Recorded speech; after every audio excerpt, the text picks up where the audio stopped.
Hi, everybody, and welcome.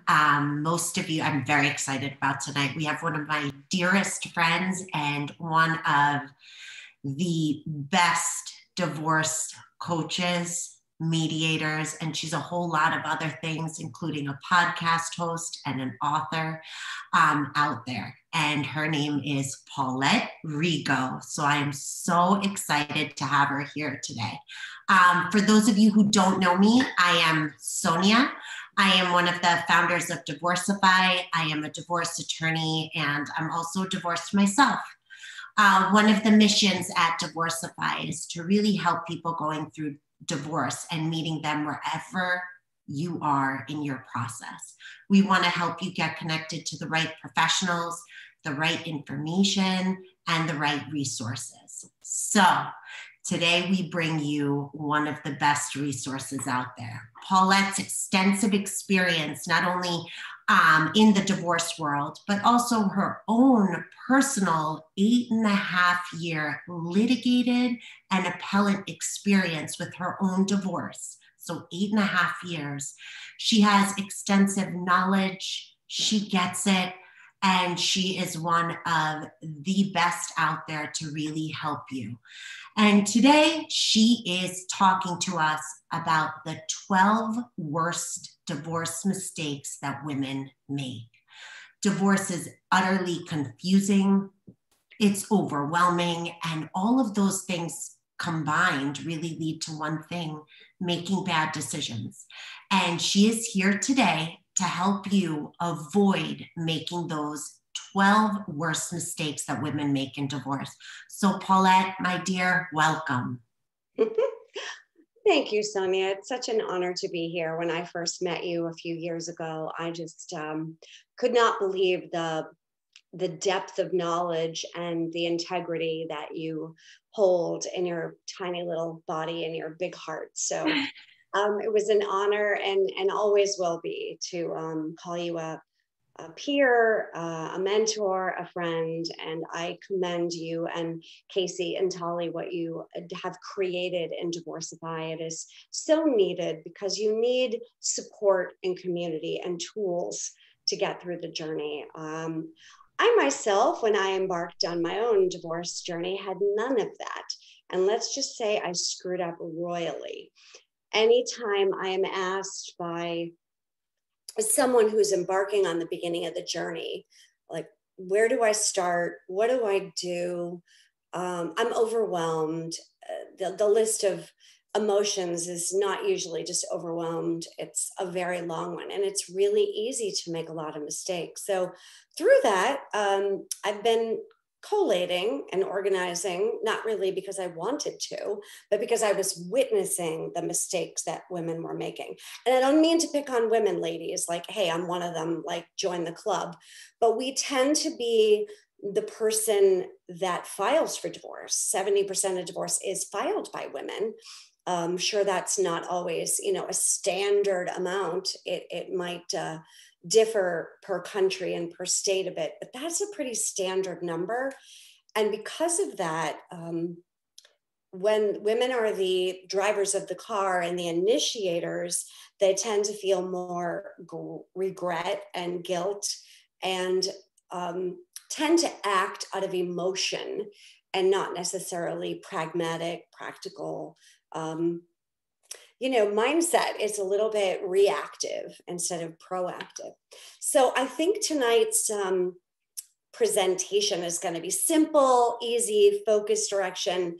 And if you are embarking on the divorce journey, I am more than happy to send anybody this PDF. It's very simple. I think it's only 9 pages. So, and I thought it would be best to have more of a conversation than so much of like a PowerPoint presentation. There's an organic conversation based on my years of personal experience and professional experience. So right off the bat, I've noticed that the very first mistake that is so typical of most women is that they trust that their spouse will do the right thing versus the wrong thing, right? And you know, you want to be really idealistic and like, what does that mean? But when you get into a relationship, naturally, there is the romance that's involved and the idyllic fantasy of the dress and the cake and the party, also known as a wedding, and the invitations and the gifts and the honeymoon, and all of that comes together with like the idealization of what a marriage is going to look like.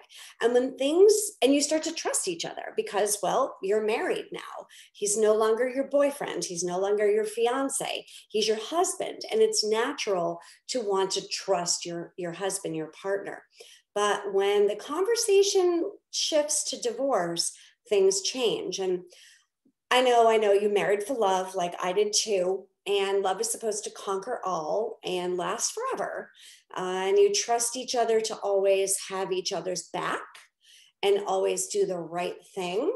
But here's the thing, there is rarely the case in divorce. It normally shifts where one or both of the parties act out of anger, sadness, fear, and sometimes personality issues, and emotions run high. And when money is involved, watch out. So typically it's that feeling of just trusting that the partner will do the right thing. I know I did that, and it was a big mistake. And moving on to number 2, they confide in the wrong people. Now, what do I mean by that? It's that list of people that you think will have your back. So your best friend, your neighbors, your siblings, your parents, your people in your circle, in your sphere, your workers, your coworkers, your boss. And they may not be the best people to confide in. They typically have come with their own agenda.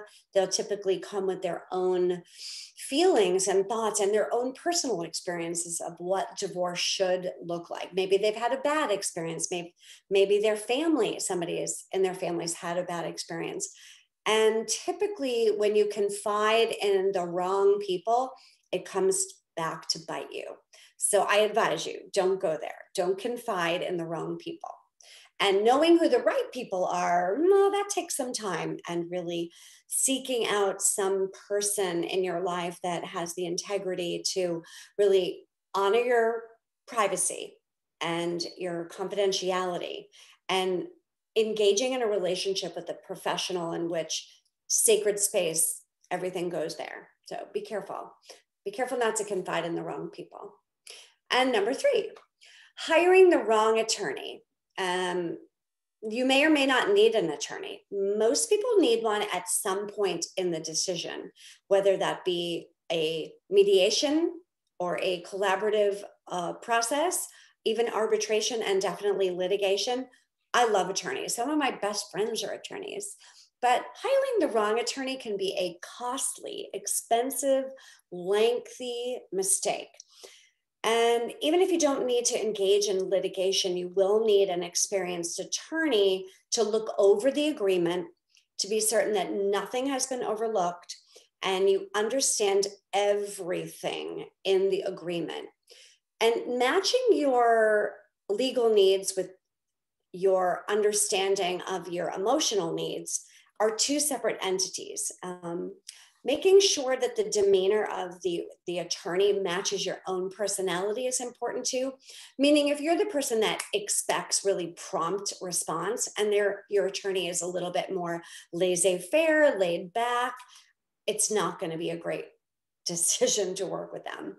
If your attorney is a little bit old school and you tend to be a little more new school, it's very important to find the match of your demeanor and their demeanor and their expertise. Is their expertise more in custody cases or prenuptial agreements, or is it business evaluations? It's important to find that expert. Family law is family law, but there are specialties that many family attorneys really know it's their expertise. So I advise that you interview several and make sure you ask good, solid questions and choose wisely. Number 4, that you're praying, hoping, wishing, and waiting for your spouse to change. What's that saying? If it acts like a duck and looks like a duck and quacks like a duck, well, guess what? It's a duck. When push comes to shove, the odds of either spouse changing during times of extreme stress are so slim. It's a matter of what you see is what you get. Typically, people don't change. If they do, it's not during divorce. Number 5, downplay or accept the 7 types of abuse. Well, this is a heated topic, and I think most people consider abuse to be the physical or the sexual nature, because those are typically the ones that get the most press. Obviously, physical abuse shows bruises, scratches, broken bones. Sexual abuse, the evidence is a little bit harder to detect, but it's there. And it's the mental, psychological, emotional abuse that tends to be more deep-seated and can linger deep in the recesses of your mind and your soul, and dare I say, the body. And many times it takes years for them to rise to a level of being more conscious.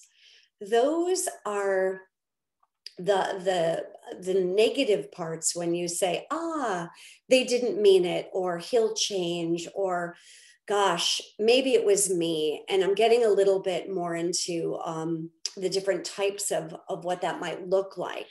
And that would be another conversation per se. But again, those financial abuse, I mean, I know that it's so easy to just renege and allow your partner to pay the bills and take care of the taxes and really take care of the insurance and all of the other aspects of the marital responsibilities of just maintaining a household. But don't make that mistake. And if you already have, so be it. But it's that accepting of the abuse and downplaying it, where you say, it's not that bad, or it'll change. Bad mistake. It typically is not going to change. So that's a big mistake I see a lot of, really rationalizing and seeing that abuse is acceptable. Number 6, being in the dark of your marital finances. And that goes for assets as well as liabilities.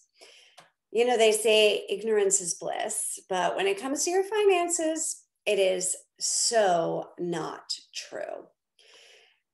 Always read over every financial document and be certain you have access to all your marital tax returns, receipts, real estate titles, bank statements, pension investments, annuities, 401k, whatever it is. Don't be in the dark and just allow the financial wealth or health of your marriage and divorce to be not something that you are aware of. Being in the dark of your financial assets will never serve you, particularly in divorce. And number 7, getting involved in a new relationship too early. I see this all the time with clients. Dating may sound really fun and adventurous and a little bit like a fresh start, where you can kind of forget the turmoil and the exhaustion and the interrogatories and the mediation and the parenting plan and all those things that can, be a part of any divorce journey. And they may or may not be based on your situation. And dating and relationships can be a bit of a sparkly object. I used to have a sign in my house that said, I was going to do something to change the world today, but something sparkly caught my eye. And many times a relationship can be that way when you're going through a divorce. Now, if a divorce is long, it's very natural for a relationship to spark up during a long-seated divorce proceeding. Anything that takes longer than a year or 2 is quite common where somebody will start dating.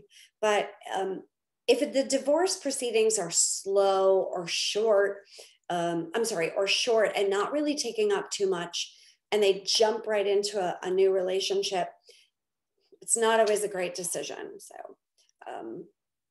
both spouses also need to come to terms with a communication about how the marriage is dissolving and when and if the children will be aware of a new relationship and bringing a new relationship into either party's world. It can really become contentious when one of the partners jumps into the water and just dives into a new relationship very quickly, and the other partner isn't. Not only is it a heartbreak all over again if it doesn't work out, and hey, it may, but if it's worth it, it will work out, and to be patient during that. Getting involved in a new relationship too soon has so many consequences. So take your time. Slow is smooth and smooth is fast. That's a saying that was from, I think, the Marines, but it's true. So just keep it slow and keep moving forward. Number 8, sharing any details or spousal attacks with the children. It is so easy to do when you're in the middle of a heated, contentious conversation or just a little spat about anything, like you dropped them off late or they weren't communicating appropriately, or you're going through some sort of finger pointing and blaming. And it is so easy to say, oh, your mother did that or your father did that. But just really make sure that you're sparing the details regarding the divorce or anything else, not with the children. Call a friend, journal, sing in the shower, do anything you can to avoid being confrontational in front of the children and involving them in communication where they're witnessing spousal attacks or finger pointing or blame about dad or mom. They are half mom and half dad, and they're immediately feeling attacked when one or both of the parties speaks badly about the other. They say, oh, well, if mom's bad, then I must be half bad. And if dad's a loser, then I must be half a loser. Or if mom's a fill in the blank, I must be fill in the blank. It's so damaging for them to hear that. So never take the bait and share facts, particularly that have to do with finances and legal concerns. And also rumors about the spouse, like what they're doing, where they're going. Yeah, it's just devastating to them. It's important to spare the children the drama by simply reassuring them the divorce is not their fault, that they're safe, and that both parents love them, and keep it at that. So we go on to number 9, and this is one of my favorites. Lowering yourself to argue, yell, name call, or engage in what I call text warfare.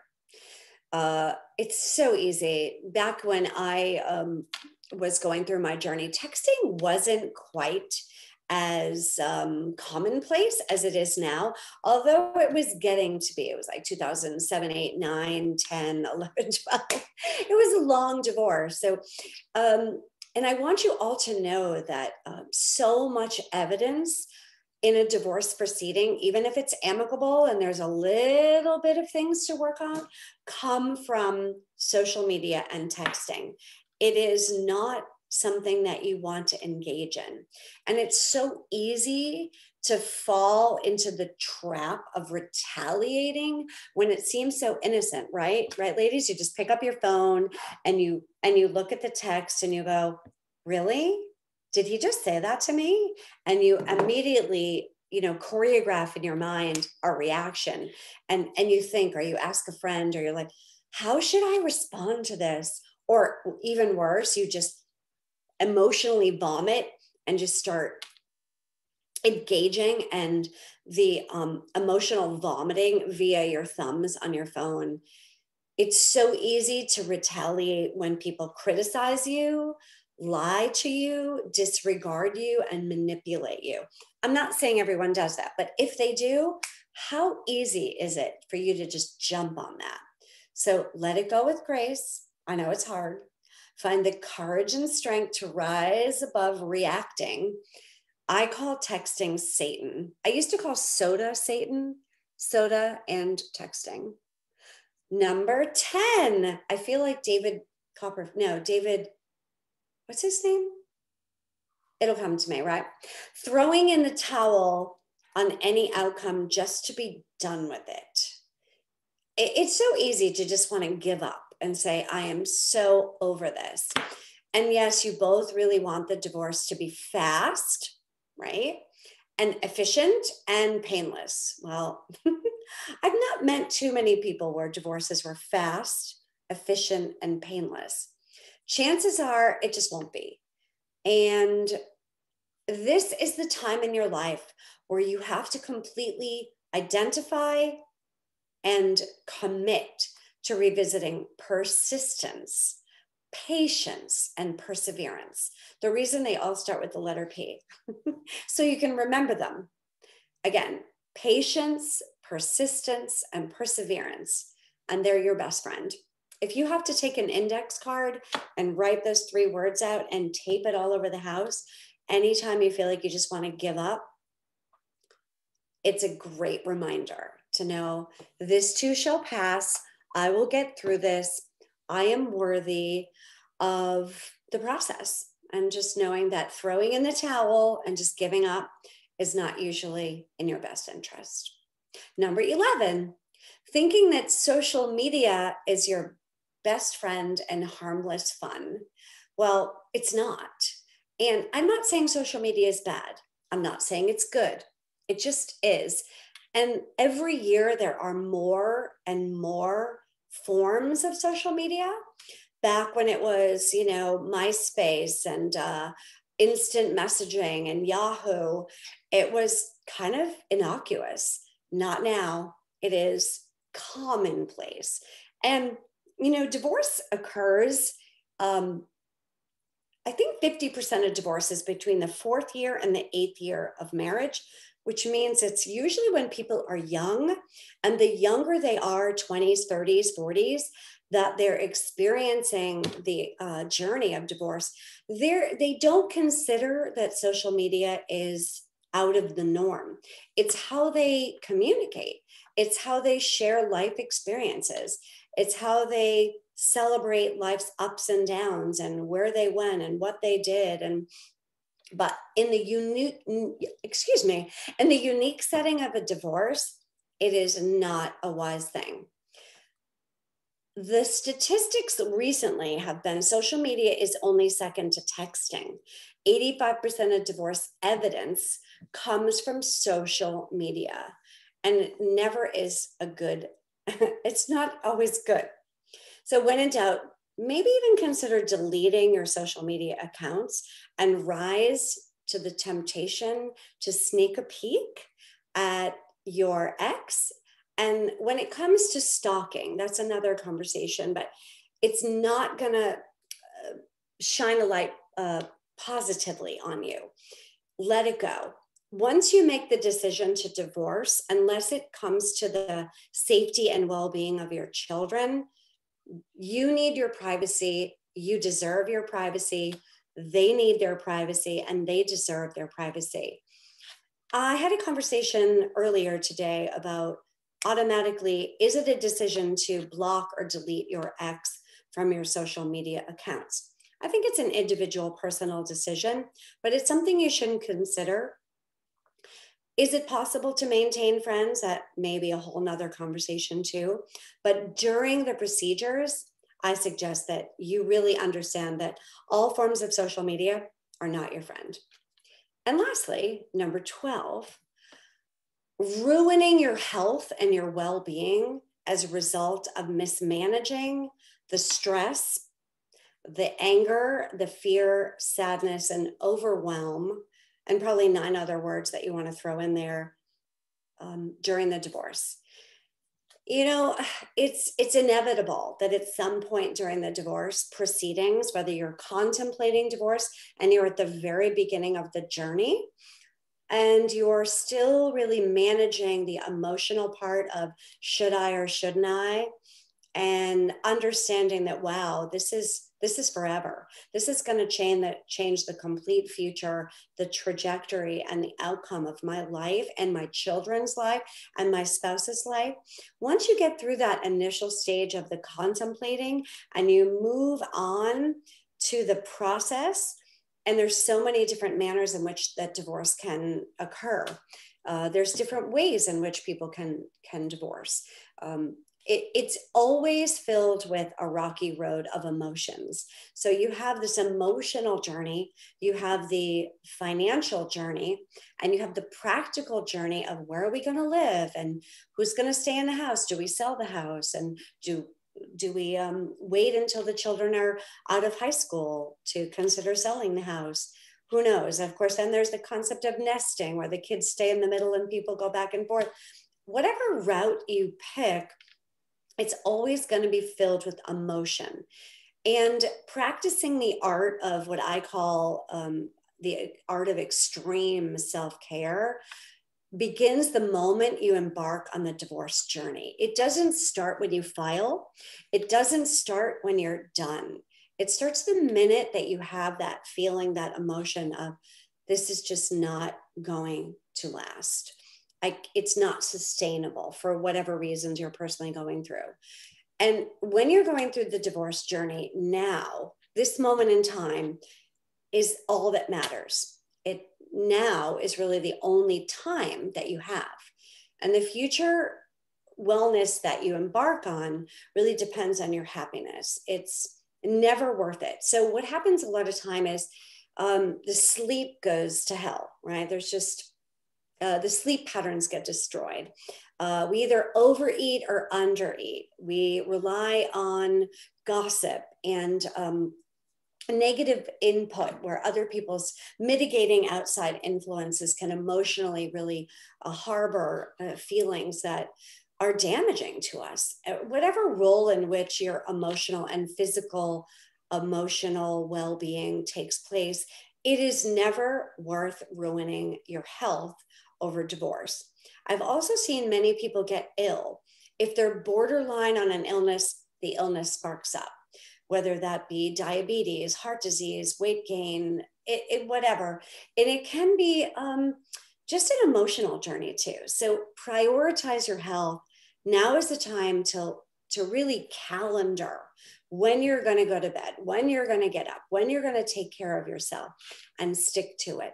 Because moving forward through the journey, you know, it's much like they say, you're nothing without your health. It's so true. It sounds really cliche, but it's so true. And if there's ever a point in your life, if you're embarking on a divorce journey, that you need to prioritize your well-being, this is the time. So those are the top mistakes I see time and time again. Are there other mistakes? Of course. But these are the ones I think, well, I know because I see them. I made them, my clients make them. As a mediator, I see a lot of those things reap they kind of bubble up to the surface when I see that those mistakes are being acted on. And then as a certified divorce coach, naturally, it's a much longer relationship. If I'm mediating, I may only get to know someone for 4 hours. You know, it's a shorter process. So those things don't always rear their head. But when I get to work with somebody for that period before and during and after, it's much easier to witness those mistakes and immediately point them out so that they don't make them anymore. I hope that's been of help. And thank you, Sonia. Thank you so much. This was fantastic. So I want to open it up You know, I'm going to say something. Questions, comments. Paulette, it's, you know, in my own practice, I have seen so many of the mistakes. There we are. Now we can all kind of see each other that you have discussed. So few questions. Many of the clients that we have that have gone through the divorce advice system are sort of in the beginning of the process. They have made the decision to get divorced and they have no idea where to start. What do you recommend? What do you think in your practice and your experience? Where does somebody start? Do they start with an attorney? Do they start with educating themselves? Do they go to a divorce coach, their therapist? Where do they start? Well, Sonia, that's a brilliant question. I remember being in Jackson Hole, Wyoming, when I finally came to the decision that I could no longer pretend to be in a marriage that was happy. And the first thing I did was grab a Yellow Pages. And I didn't live in Jackson Hole, Wyoming. I lived in Boston, Massachusetts, but I happened to be there skiing. And I thought the first thing I had to do was ask an attorney what to do. And the list of, and these are back in the days when people actually used Yellow Pages. It was 2007, 8. And I just share that story because it's such a different world now, right? I mean, do they even make Yellow Pages? Like, I mean, tangible ones. I don't mean like digital ones, I know, but it was a different world. But I actually picked up the phone and dialed the number, and I got I think it was a secretary or receptionist, and it was the wrong place to start. I needed to start, and everyone out there, there's so much to take into consideration, right? I mean, where do you start? Where do you end? There isn't a place where divorce will not and does not affect your life. It's just, it will affect every cell in your body, every penny you own, every child you bared, every relationship you've ever engaged in. And taking your time to really understand everything that needs to be taken into consideration is vital to your well-being in every aspect of it. In my opinion, as a professional, both personally enduring it and getting through my own litigated trial that was 12 days over 9 months, and then the decision was not accepted and it went through the appellate process. It was so long that I had so much time that I spent in a courtroom, and I kind of wish I'd gone through law school through all that. It would have been beneficial, but I was like, it would have been like an internship in studying family law, matrimonial relationships. So number one is to start with your thought process. Like, what is it that you're actually thinking? And then next is, and write that down. Like, what are you thinking? Process it. Don't just, I have all these thoughts, but process all the thoughts that we typically say, I can't deal with that. It's too scary. And to really write down and start with the thought process. And next is to feel the feelings. It's a kinesthetic, physical a process that you go through when you divorce. It's a separation that you have from self, from family, from expectations, from everything that you ever thought that your future might look like. So thinking and of your thought process, and then feeling the feelings associated to the thoughts. And number 3, deciding what you want. You have to be absolutely certain of what you want. Number 4, taking responsibility for your part in the marriage. And what point did you or did you not contribute to where the marriage is now? I usually do this with my clients or when they find me. And I say, you've met each other and you kind of rise to this level of like mutuality where the relationship is congruent. And then, life goes on and we ebb and flow, and it's not always like perfect. But one day somebody starts to give a little less, or, they're misbehaving, or they're kind of disconnected from the relationship. And this person has a choice. They can either go over and lift them up, or they can go over and push them down. And this person reacts according to it. And sometimes if you lift them up, then they're back at that point of reciprocity. And, it isn't always like that simple, but it's a very good indication of that that relationship. But let's say the relationship is here and this person says, I can't do this anymore. I just can't be in a relationship with that my partner is not giving and it's not reciprocal and there isn't a sense of connection and communication. And when your core values aren't in alignment, it starts to break down the trust in the relationship. The next thing is really knowing that if there are or are not deal breakers, if there are red flags, and in my book, Better Divorce Blueprint, there are 31 of them that I have, and common reasons why relationships do not, common reasons why marriages do not survive. And marriages are relationships naturally. It's just a relationship that's gone to a different level. When you have that list of deal breakers, and that could probably be a whole nother webinar masterclass, but I could spend hours on that one. The more you have, the less likely that the marriage can survive in a healthy manner. So knowing if you have them, what they are, and how you can fix them, heal them, and if you can't, and what alternatives and actions you have to move forward. And then from that decision is like, how do you prepare yourself and how do you protect yourself financially, emotionally, psychologically, mentally, physically, all aspects of it. And slowing down and not just making rash, quick decisions. That initial part of the journey is so important. I find that many people will just react, call the attorney, I want a divorce, get me out of this, without going through your thought process, feeling your feelings, deciding what you want, being responsible for yourself, knowing if you have or don't have deal breakers, and how to really protect and prepare yourself for the journey ahead. I mean, it goes even deeper with honoring your values, how to tell the children, how to decide what's right for you, and knowing the different ways that you could perhaps end the marriage, the outside influences that you have, and being very mindful and conscious in all of your decisions.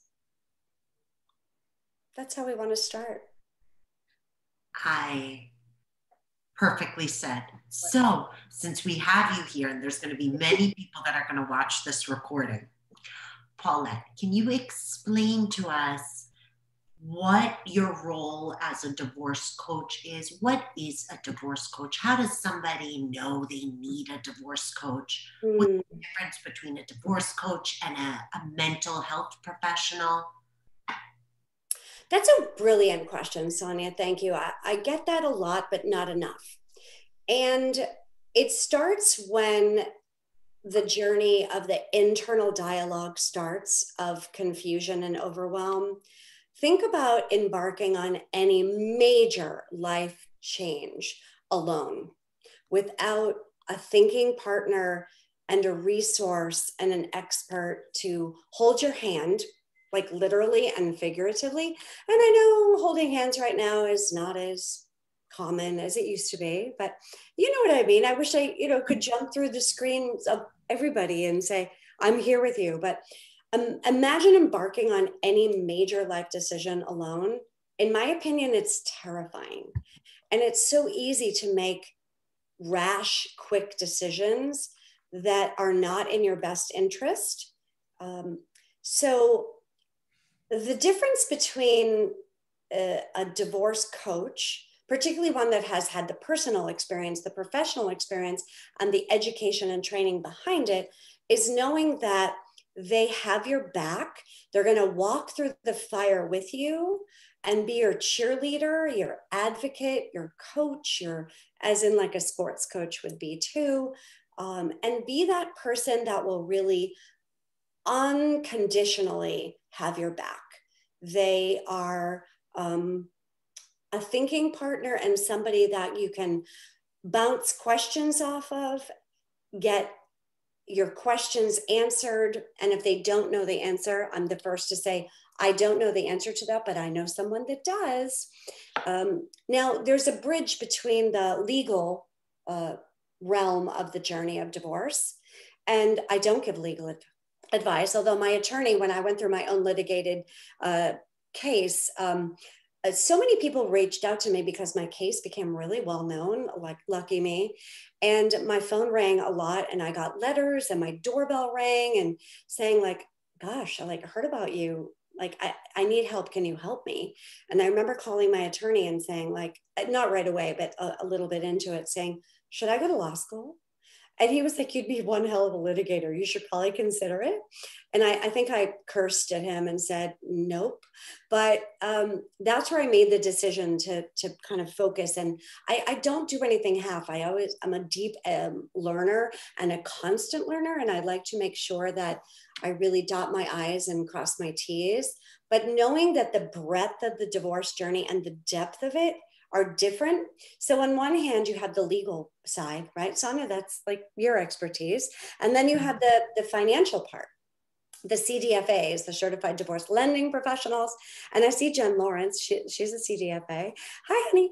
And there's so many other aspects of it. So you've got the legal hat and you've got the financial hat, which are so important. Like, do not overlook those two. But then you have the parenting part of it. If you've got kids, and if you don't, like, well, that's a little bit simpler. And the aspects of maybe even having a GAL involved, and the aspects of, let's say, the residents and like the realtor experts. If you have a certified divorce real estate expert and a certified divorce lending professional in the mortgage realm, there's a whole, deck of cards of people to pick from. You may or may not need them all, right? The legal, residential, mortgage, financial, parenting, and then you have the psychological, mental, emotional part. Now, if somebody's really struggling with depression, anxiety, abuse, addiction, pathways of family dynamics in which that they're just having a really hard time getting to the point of getting out of the old story and moving into the new story, I am the first to say, I believe it would be very beneficial for you to have mental health practitioner as well in this journey. It could be somebody that also has expertise in the family dynamics of the divorce journey. And of course, every case is going to be different. I myself am like the glue that holds the web together.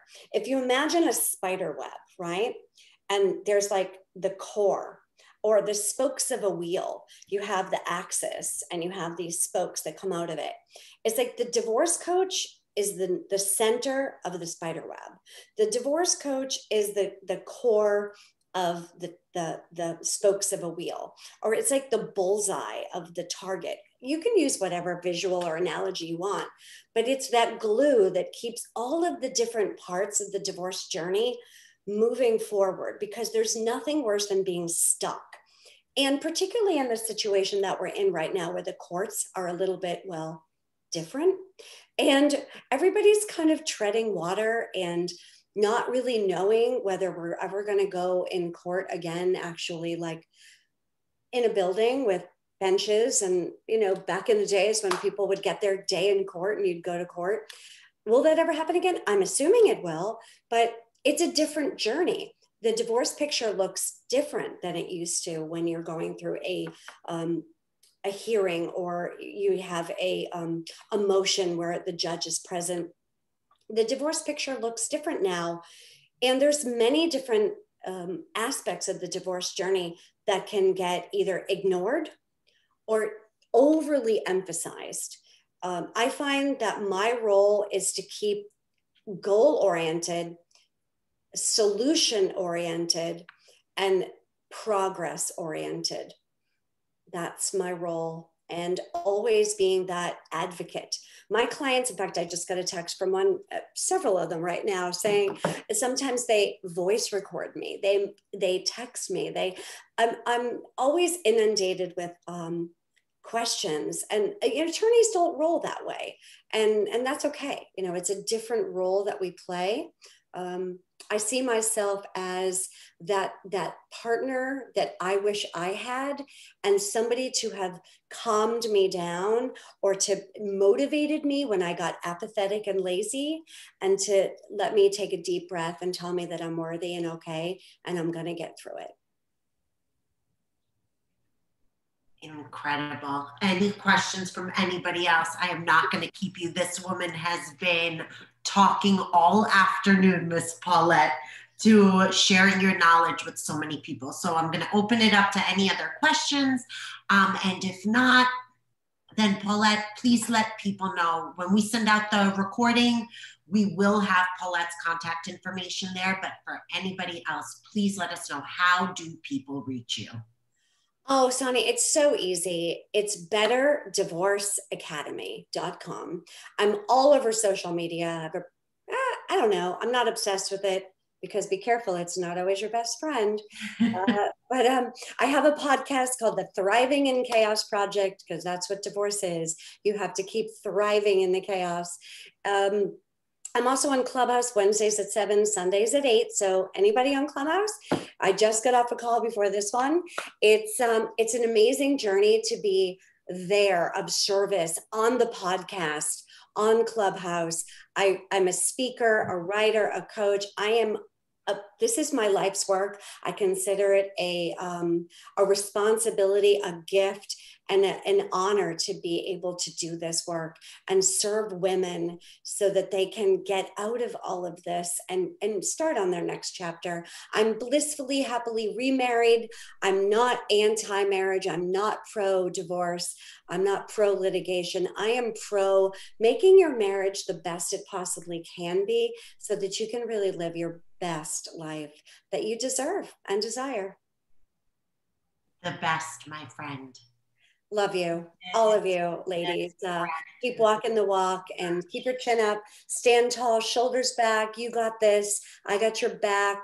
BetterDivorceAcademy.com. I am honored to be here for all of you. Everybody listening on the recording, live, Sonia, thank you. I honor Divorcify. You guys are the best. And having a relationship with you and Tolly and Casey is life-changing and such an honor. I am honored and privileged to know you. I did not pay her to say this. I adore you, my friend. I do not bullshit. I do not lie. It's just the truth. I walk my walk. I talk my talk. And yeah, that's what it's about. Deepest of gratitude to sharing your knowledge with all of us, Paulette. Thank you, thank you, thank you. Anytime. All my love. Bye-bye.